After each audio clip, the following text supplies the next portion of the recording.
தமிழக முதல்வர் அவர்களுக்கும் தமிழ்நாட்டு மக்களுக்கும் வணக்கம்.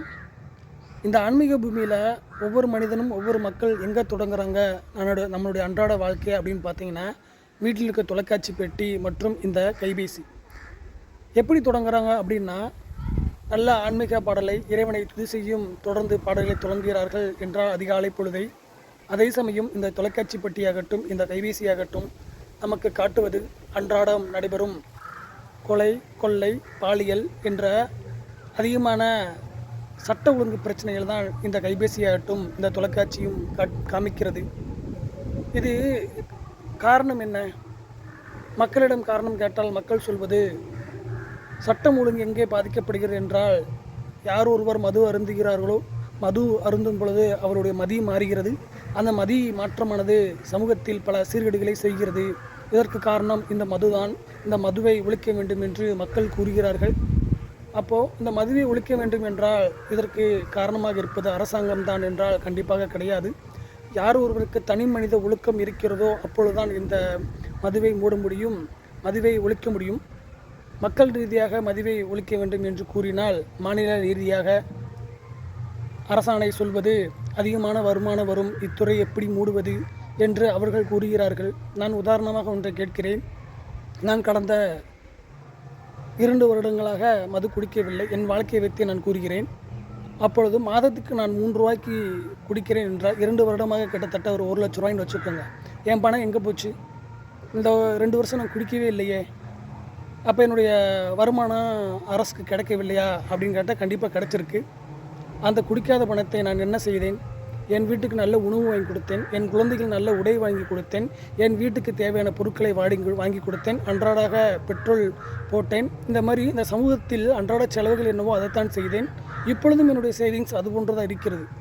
ஆனால் அரசு சொல்வது என்ன? இவ்வளோ பெரிய வருமானத்தை நிறுத்திவிட்டால் வருமானத்துக்கு எங்கே போவது என்று கூறுகிறீர்கள். இது எப்படி ஏற்றுக்கொள்ள முடியும்? ஒவ்வொரு மனிதனும் தன்னுடைய குடியை நிறுத்தும் பொழுது அவர்கள் அந்த பணத்தை சுமூகமான விலையில் தன்னுடைய மக்களுக்கும் தன் குடும்பத்துக்கும் செலவு செய்யும் போது அது மீண்டும் கவர்மெண்ட்டுக்குத்தானே வரும். அதனால் பூர்ண மதுவிலக்கு செய்வதால் அரசு பாதிக்கும், அரசு பணச்சுமை பாதிக்கும் என்று கூறுவது தவறு என்று நான் உணர்கிறேன். அதேபோன்று மதுவை குடித்து சமுதாயத்தை அழித்து அதன் மூலியமாக வரும் பணம்தான் இந்த அரசை நடத்தும் என்றால் இந்த அரசும் அப்படித்தானே இருக்கும். நான் எந்த கவர்மெண்ட்டையும் குறை சொல்லவில்லை. மக்களுக்கு நன்மை செய்வதே ஒரு அரசு, அதைத்தான் செய்ய வேண்டும் என்று கூறுகிறேன். ஒரு வீட்டுக்கு தலைவன் நான் என்றால் இந்த நாட்டுக்கு தலைவன் நீங்கள். ஒரு தலைவனாக இருந்து சமுதாயத்தை சீர்கெடுக்கும் இந்த மதுவை நீங்கள் ஒழிக்க வேண்டும். இந்த சட்ட ஒழுங்கு சீர் செய்ய என்ன செய்ய வேண்டும் என்றால் ஒரு சில ஆலோசனைகள் என்னிடம் உள்ளது. அதை பொதுவெளியில் சொல்ல முடியாத பட்சத்தில், தமிழக முதல்வரை சந்திக்கும் ஒரு வாய்ப்பு கிடைக்கும் பட்சத்தில் நான் இதை அவரிடம் தெரிவிப்பேன். அது சமுதாயத்தில் பல மாற்றங்களை உண்டாக்கும் என்பது என்னுடைய நோக்கமாக இருந்தது.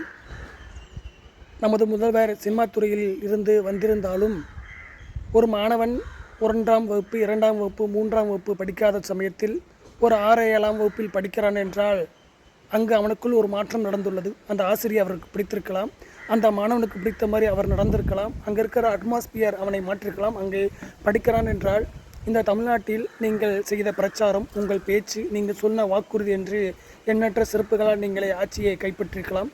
ஆகையால் உங்களால் ஒரு மாற்றம் வந்த அந்த தமிழ்நாட்டில் இந்த மதுவழக்கும் உங்களால் ஒரு மாற்றம் வரும் என்று நான் நம்புகிறேன். உங்களை காணும் ஒரு வாய்ப்பு கிடைத்தால் அதுக்குரிய வழிமுறைகளை என்னால் சொல்ல முடியும். ஒரு சாதாரண மனிதனாக நான் உங்களை காண முடியாது. உங்களை காணும் ஒரு வாய்ப்பு கிடைத்தால் கண்டிப்பாக இந்த சீர்திருத்தத்துக்கு நான் ஒரு வழியை சொல்வேன். தமிழக முதல்வன் படத்தில் போன்று எனக்கு நீங்கள் ஒரு நாள் அனுமதி கொடுங்கள் என்று நான் கேட்க மாட்டேன். காரணம், அது உங்களுக்குரியது. இதுவே நீங்கள் சினிமா துறையில் இருந்து வந்ததனால் இந்த பதிவை நான் செய்தேன். அதனால் அதுக்குரிய தகுதியான நபர் நீங்கள் மட்டுமே. இந்த பூரண மத விலக்கை நீங்கள் செய்யும் பொழுது தமிழ்நாட்டில் எண்ணற்ற மாற்றங்கள் மக்கள் இடத்திலே வரும். அண்ணா சொன்னார், ஒரு மதுவை விற்று அதன் மூலமாக வரும் வருமானத்தை வைத்து அரசை நடத்த வேண்டும் என்றால் அது தேவையே இல்லை என்று அண்ணா சொன்னதாக நான் கேள்விப்பட்டேன், படித்துள்ளேன். அதை நீங்கள் செய்ய வேண்டும் என்று நான் வேண்டி விரும்பி கேட்டுகிறேன். பூர்ண மதுவிலக்கு இந்த தமிழ்நாட்டிற்கு வேண்டும் என்பது எனது தலைமையான கருத்து. மதுவில் இருந்து நான் வெளிவந்ததால், அதன் உண்மையை உணர்ந்ததால் ஒவ்வொரு மக்களும் இந்த மதுவை விற்று வெளியே வர வேண்டும் என்ற கண்ணோட்டத்தில் கூறுகிறேன். எதுவும் தவறாக பேசியிருந்தாலும், தவறாக சொல்லியிருந்தாலும் தமிழக முதல்வராகட்டும், தமிழக மக்களாகட்டும் எம்மை மன்னித்துக் கொள்ளுங்கள். பூரண மதுவிலக்குக்கு ஒவ்வொரு குடிமகனும், குடிமகன் அல்ல குடிமகன் உழைக்க வேண்டும் என்பது என் தாழ்மையான கருத்து.